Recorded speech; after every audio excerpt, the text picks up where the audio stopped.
This is a slide of 1978 when the shellfish populations were still in good shape. And this is Papaneset Bay. You can see that the oysters in green were farther up in the area. They were in the Mashpee River, most of the Mashpee River.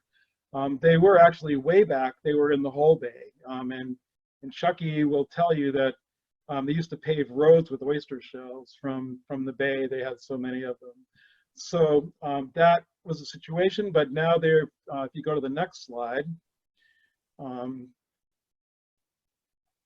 so this is what, the next slide is just a graph, description of what happens as you increase the nitrogen load. The nitrogen is natural, it's there, it's necessary for even us. And when there's a low nitrogen level, you have healthy estuaries, high species diversity. That means a lot of different kinds of critters.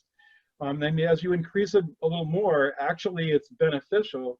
There's more algae that feeds shellfish, and there aren't so many negative impacts. But then as you keep increasing the amount of nitrogen going in, you get algae blooms, and the next threshold is that you lose the eelgrass. We've lost all the eelgrass from Quaid and Papaneset Bays.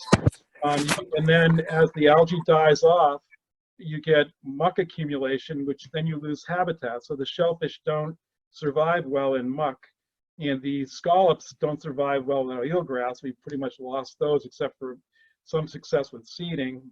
And you get lower species abundance. You have less species, less animals, and less kinds of animals out there, less diverse. And then the next level, as you get really high, is that you start getting fish kills. The algae blooms themselves will take out all the nitrogen, all the oxygen at night, and they can kill fish.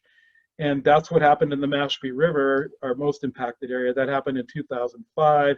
Fish, crabs, everything that didn't get out, pretty much that couldn't tolerate it, died. More muck, less habitat, loss of species and diversity.